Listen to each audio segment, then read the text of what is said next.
Right, and welcome back to this week's preview. Manchester United against Burnley away at Turf Moor. 8 o'clock kickoff on a Saturday, strangely. I have got an exclusive Parimatch bet for you guys this week as well. If you would like to skip to that or see any of the rest of the chapters in the video, then check out the chapters below. Otherwise, let's get into the video. Right then, after a quick Champions League detour midweek, we are back in Premier League action.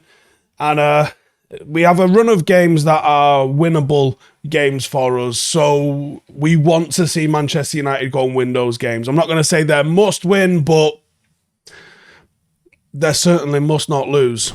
Football stops for nobody. And this is the part of the season where it really starts to shake out from sort of now onwards. As soon as Europe kicks in, you've got that first international break out of the way. There seems to be a little bit of momentum starts to get built up now. So this would be a great time for some of those injured players, some of the dozen or so injured players to start coming back.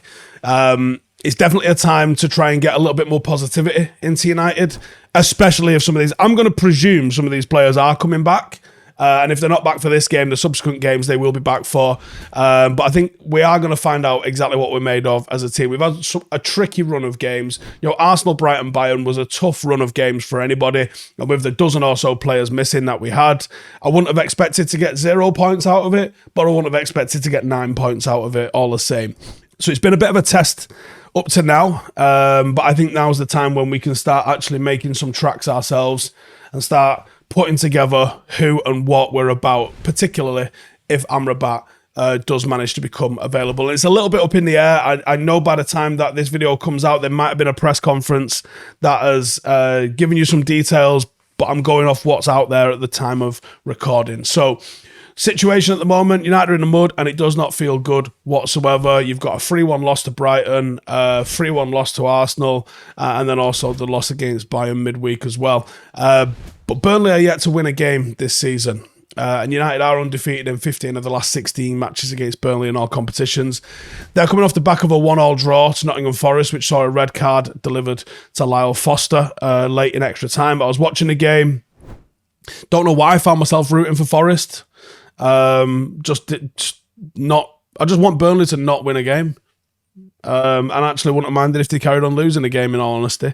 Prior to that, they suffered a 5-2 loss to Tottenham just after beating Forest 1-0 in the Carabao Cup. This is definitely the easiest game we've had in the league, probably all season. But it still could be a massive challenge for us considering our injury and away record. Now, how do they play? Well, it's interesting, man, because we've not seen Burnley in the league. Obviously, we met them in a cup last year, but we've not seen them under Vincent Kompany in the league. Now, we battered them in the cup, but that was at home, and away it's a different story.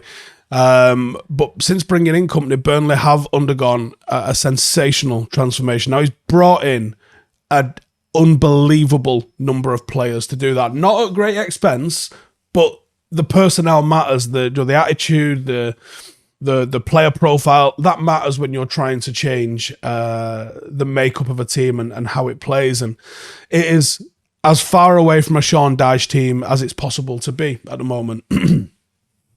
It's obviously common knowledge that they're going to try and dominate and control possession. That's what they did so well in the Championship, and that was why I tipped them to go down, because I think Daniel Farke's Norwich is what I was sort of referring them to as, and I haven't seen anything to change my mind on that just yet. It'd be really interesting to see if he actually flips that mentality and that sort of philosophy as the season goes on, if they're still winless. But you know, he usually flips between 4-2-3-1, 4-3-3, 4-1-4-1, which, being honest with you, is essentially the same thing. Same positional principles. The play style is the same, even though it's had a little bit of teething problems, I think, in the Premier League, which is what I kind of anticipated. They're not going to be able to play the same way they did in the Championship, getting battered by City and Spurs, who are just simply better teams, prove that. You know, they might have the players that have got the ability to do this in the Championship, but they'll get to a level where they come unstuck, and the level is the Premier League. But gone are the days of Route 1. You know, no Chris Wood, no Weghorst. Now they are going to try and move opposition players out of position, and try and move them around to overloads and try and penetrate on the floor, as a lot of teams do, as very much the modern football kind of way. And they often form what looks like a bit of a back three out of the four, and then look to spread and try and create sensible and safe passing lanes and progress the ball quite patiently when they come forward. Keeping often finds himself really key to this. He sweeps out to give defenders another option to bounce it back to, and then he has 3 safe passing options in that back line. The key word with Burnley is patience. Patience, composure, and confidence in trying to play out in that sort of manner. And they are capable of springing out, because even though they've been sort of credited with having this sort of patient build-up, they also can go quite forward and direct. It's not necessarily banging it into the channel looking for a second ball, but they can put a ball into a channel if someone's switched off. They can go straight into the feet of the forwards. And especially last year, they really like to get themselves in 5v4s or 3v2 situations and get that ball in there as early as possible so they can get in behind a defence before it gets a chance to set back. That's obviously more difficult for them to do in the Premier League. The recovery that they're coming up against opposition defensively are just a lot better, but the pace and the accuracy of some of the passes does have the capability of catching United out, because it is still pretty good. Until they get that sort of crucial moment to hit out and go direct, they will literally pass it side to side. They are under no internal pressure to move it forward. They will just switch it and switch it and switch it, just looking for someone who's switched off, finding a man in the next line a little bit higher that's unmarked. They're very, very patient with it. They're also quite fluid, and they're tasked with a little bit of positional fluidity to fit the team's requirement at any time, really. And quite often in Burnley games, you will see the forwards dropping into midfield, or midfielders making direct forward runs, things that open up space, and even switching positionally. Just someone will just run at another player and allow them to come back into that position and rotate. That happens quite a lot. You'll even see them operate increasingly with a false 9. My belief of why they do that is that I think they're looking to just overload a midfield. They're not having quite this level of success that they had in the Championship, because the technical ability and physicality is stronger in the Premier League, so they're not having quite the rub of the green that they had. So you start bringing in your forward. You know, if it's a 3v3 midfield situation, you know, that's why people invert the fullbacks, and now it's 5v3. You bring in the striker, now it's 6v3. You know, you're just looking to overload at all times. And the other thing is, if an opposition defender follows that forward, then you're probably leaving them isolated at the back. You're giving the opportunity for a winger to roll in and exploit that space.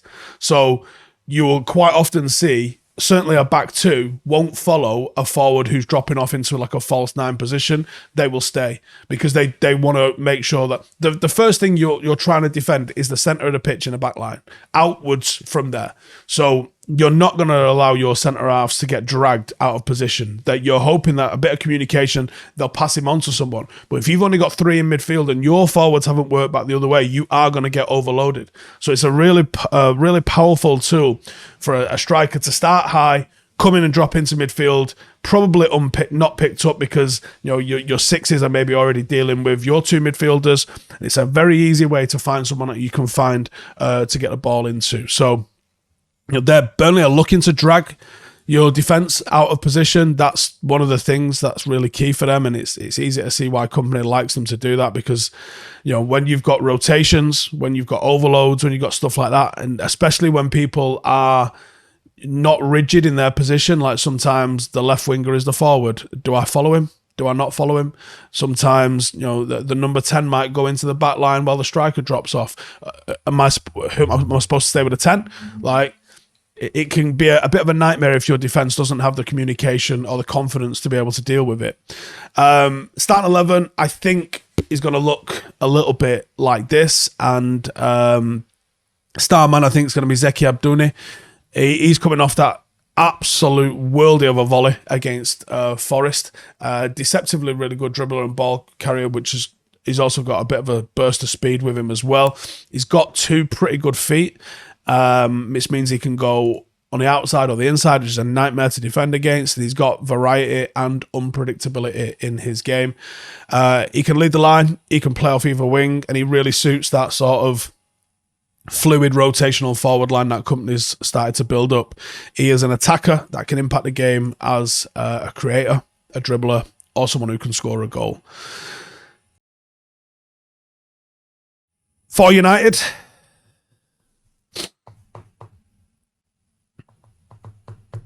I'm going to do something a bit on the... I'm going to talk about how... For one, I'm disappointed in the lack of academy players that have featured for Manchester United this season.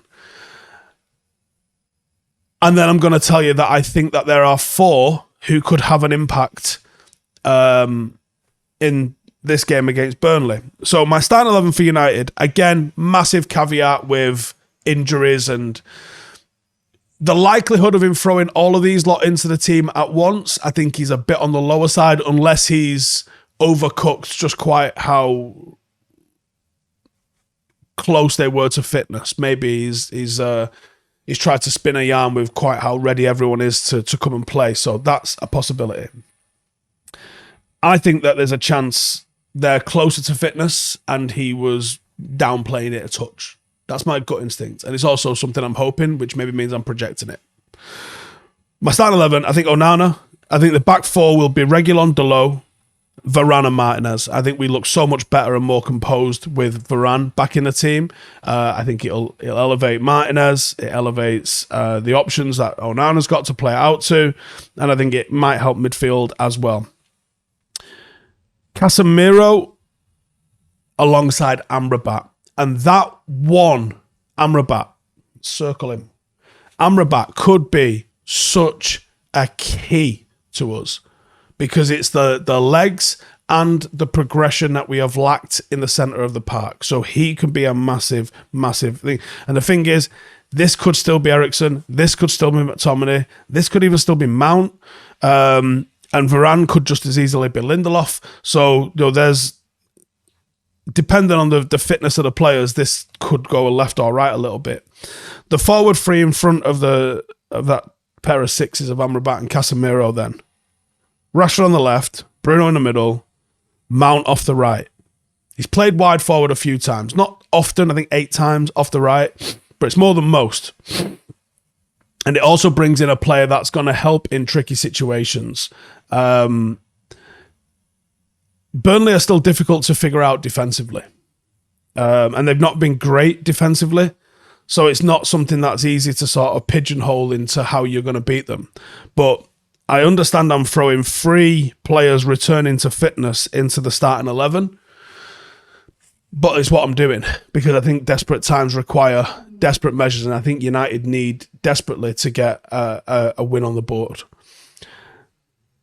Højlund up front. So who's these 4 academy players that are going to make an impact on this game? Now, one option that United have got if he's not certain about the fitness of Mount or certain about the fitness of Amrabat is you could play Bruno alongside Casemiro. I think he would deliver the legs. He would also deliver a little bit of progression. And I'm not sure why that one hasn't been seen. The recent performances of Hannibal, and it looks like the increasing amount of trust that the manager has got in Hannibal might see him get his first start in the number 10 position. And actually, it solves a couple of problems to do that. Bruno being moved back to the 8, where I think it really actually suits him, alongside Casemiro would really help Casemiro and it would really help Manchester United. And I think the energy, tenacity, aggression that Hannibal plays with would be a big bonus to us. Now, who's the other 3 then? Well, Mainoo's one. Now, Mainoo might be considered closer to fitness and maybe more suited to how we want to play because he's actually played it a few times, albeit in pre-season, than Amrabat is, and we saw how good Mainoo looked in that position, even alongside Casemiro. So that, again, is another option for us, that Mainoo could be an option that either starts or comes off the bench and gives Casemiro a little bit of time off should Amrabat start. I think what's more likely is that it's probably Amrabat that maybe only gets an hour if he does start, and maybe Mainoo comes on for the final 30 to see the game out. Pellistri and Garnacho are the other two. So Pellistri, not exactly an academy product, it's a youngster that we bought, but Garnacho obviously an academy product.